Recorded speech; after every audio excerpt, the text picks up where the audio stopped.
Sarah looked at her diamond ring and smiled. It was huge. Her fiancé, Leo, was a very rich man. Everyone in the city thought he was a legitimate businessman, but Sarah knew the truth. He was a high-level soldier for the most powerful family in the city. To Sarah, this meant she was now a queen. She could do whatever she wanted, and no one could stop her. "Hurry up, Leo!" Sarah shouted. She was wearing a red silk dress that cost more than a car. "We are going to be late for the gala. I want everyone to see me." Leo walked out of their mansion. He was wearing a black suit and looking at his watch. "The Mafia boss will be there tonight," Leo whispered. "We cannot be late. If he's unhappy, our lives are over." Sarah rolled her eyes. "You worry too much. You are his best soldier. Now, let's go." They got into a shiny black limousine. As the car drove through the city, Sarah felt powerful. She looked out the window at the regular people walking on the sidewalk. To her, they looked like ants. She didn't know that in just 10 minutes, she would make a choice that would ruin her life forever. Before the story takes a darker turn, I just want to say thank you to everyone supporting this channel.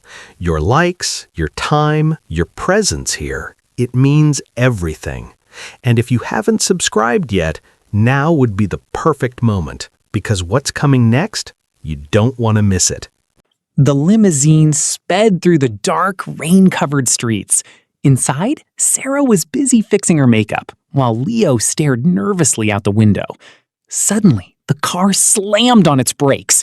Sarah flew forward, almost hitting the front seat. "What is wrong with you?" Sarah screamed at the driver. "I am sorry, miss," the driver replied, his voice shaking. "There's someone lying in the middle of the road. I had to stop." Sarah looked out the windshield. In the dim light of the street lamps, she saw a small, fragile figure. It was an old lady wearing a tattered gray shawl. She had collapsed in the muddy street, right in the path of their luxury car. "Move her," Sarah commanded. "We are only 5 blocks from the gala. I am not walking in the rain." Leo looked worried. "Sarah, look at her. She looks hurt. Maybe we should help." "Help?" Sarah laughed cruelly. "She is probably just a junkie looking for money. If we wait, we'll be late, and the Mafia boss will be angry with you, not her." Sarah didn't wait for Leo to answer.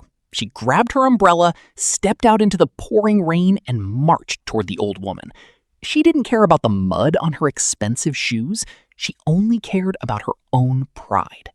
The old woman was shivering on the cold, wet ground. She was clutching a small, rusted metal locket in her hand, as if it were the most precious thing in the world. She looked up at Sarah with tired, pained eyes. "Please, help me," she whispered. "I need to get to—" "I don't care where you need to go," Sarah snapped. The rain was ruining her expensive hair, and her anger was boiling over. "You are blocking my car. People like you shouldn't even be on this street." The old lady reached out, her fingers brushing against the hem of Sarah's red silk dress. "Please, child, I can't breathe well. My chest." Sarah stepped back in disgust. "Don't touch me. You're getting your filth on my designer dress." In a moment of pure malice, Sarah raised her high-heeled shoe. Instead of helping the woman up, she kicked the old lady's hand away. The rusted locket flew out of the woman's grip and skidded across the wet asphalt into a dark drain. "Get up and crawl to the sidewalk, or I'll have the driver run you over," Sarah hissed. The old lady let out a soft cry of despair as she watched her locket disappear. She looked at Sarah, not with anger, but with a strange, haunting pity. Sarah didn't notice. She turned around and marched back to the limo, feeling like she had successfully cleared the trash from her path. She had no idea that the Mafia boss was already looking for the woman she had just assaulted. What do you think was inside that locket? Tell us your theories in the comments below. If you get it right, your comment might be pinned in the next episode. Sarah sat back in the soft leather seat of the limousine. She was breathing hard, but she felt a twisted sense of pride. "That's how you handle people who don't know their place," she told Leo. Leo didn't answer. His face was pale, and his hands were shaking. Suddenly, a fleet of 3 massive, black SUVs roared around the corner, their sirens screaming. They didn't just pass by. They swerved and blocked the limousine, trapping it in the middle of the street.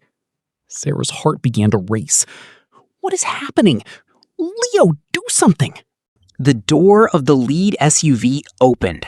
A man stepped out into the rain. He didn't need an umbrella. He was tall, wearing a long charcoal coat that flowed behind him like a shadow. It was the Mafia boss. His eyes were like ice, and his face was a mask of cold fury. He didn't look at the limousine. He ran straight toward the old lady lying in the mud. "Mother!" the boss cried out.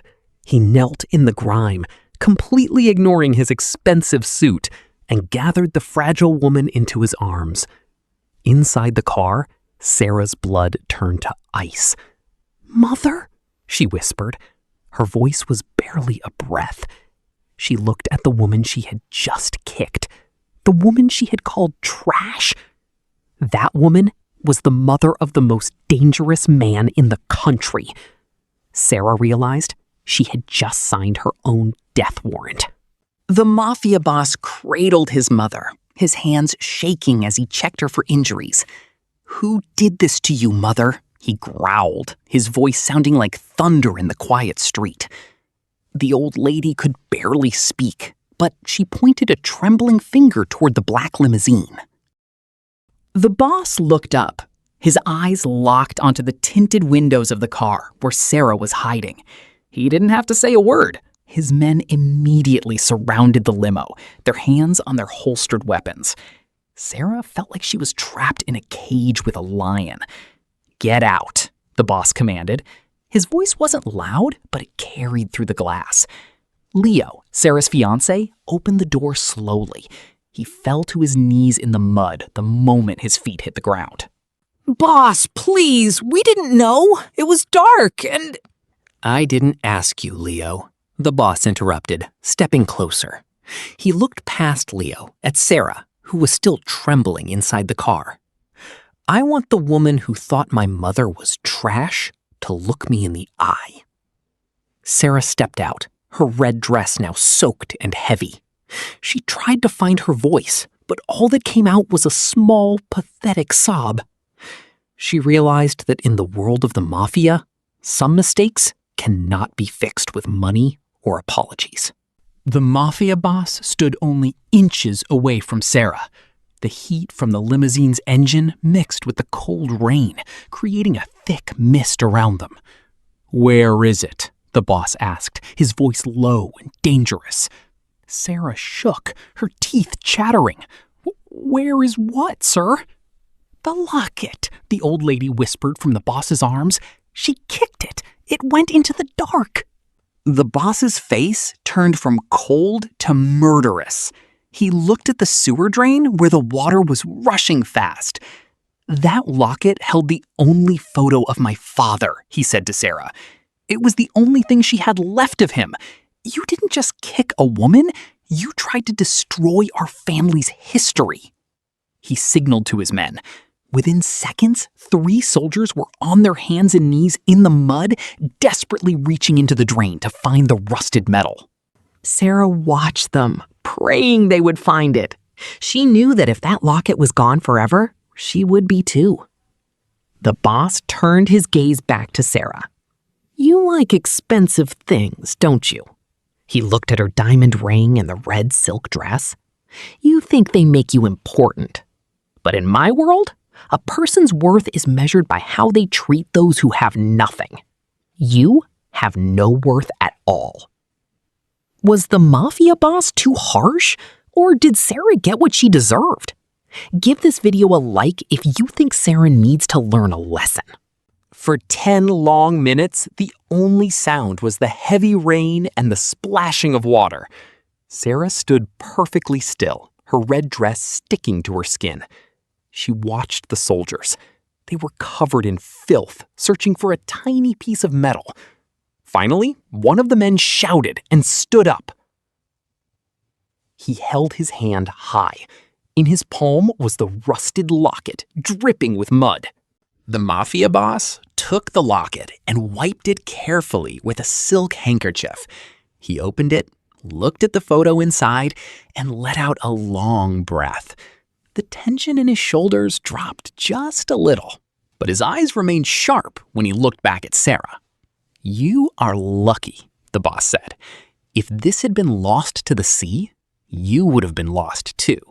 Sarah felt a small wave of hope. "Oh, thank you, sir. I am so sorry.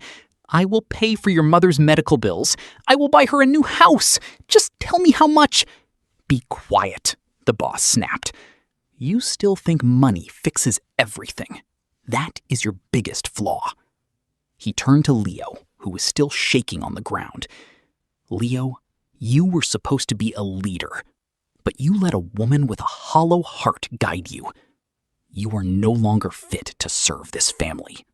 The Mafia boss looked at the rain-soaked limousine and then back at Sarah. "You loved this car," he said calmly. "You loved the silk on your back and the diamond on your finger because you thought they made you better than an old woman in the mud." He gestured to his men. 2 soldiers stepped forward. One took the keys from the driver and the other stood by the car door. "The car is gone," the boss stated. "The mansion is gone, and Leo, since he cannot control his own house, he will be working in the docks, moving crates for the next 5 years. Sarah's eyes widened. But where will I go? I have nothing without Leo. Exactly, the boss replied. He walked over to her and held out his hand. He didn't touch her. He simply waited. Understanding the silent command, Sarah slowly pulled the massive diamond ring off her shaking finger and placed it in his palm. "This ring will pay for my mother's medical care. And the dress? Since you were so worried about it getting dirty, you can keep it. But you will be walking home. I want you to feel every inch of the mud you tried to force my mother into." The black SUVs and the luxury limousine roared to life and drove away, leaving Sarah and Leo standing in the middle of the dark street. The silence that followed was even louder than the rain. Sarah looked down at her red silk dress. It was heavy, soaked with water, and stained with the dark mud from the road. "Leo, what do we do now?" Sarah asked, her voice trembling. Leo didn't even look at her. He wiped the mud from his face and began walking toward the docks without a word. He knew that the Mafia boss's orders were final. If he didn't show up for work at the docks, he wouldn't live to see the sunrise. Sarah was left alone. Every time a car drove past, she tried to hide her face. She was the woman who had everything just an hour ago, and now she was walking barefoot because her high heels had snapped in the mud. Her feet were cold and cut by the pavement. As she walked, she saw an old man sitting on a park bench, shivering under a thin jacket. Normally, Sarah would have shouted at him to move, but this time she looked at him and felt a sharp pain in her chest. She realized that she was no different from him now. She was just a person in the rain, and no one was coming to save her. 1 year later, a small community clinic opened in the poorest part of the city. It was funded by a mysterious donor known only as the Mafia boss. Every day, an old lady, the boss's mother, sat in the garden, healthy and smiling, greeting everyone who walked through the doors. Working in the back of the clinic, cleaning the floors and washing the linens, was a woman in a simple gray uniform. It was Sarah. She no longer wore red silk or diamonds. Her hands were rough from hard work, but her eyes were different. They were no longer filled with pride. They were filled with a quiet peace. One afternoon, a wealthy young woman walked into the clinic. She looked at Sarah with disgust and shouted, Move out of the way, servant. Can't you see I'm in a hurry?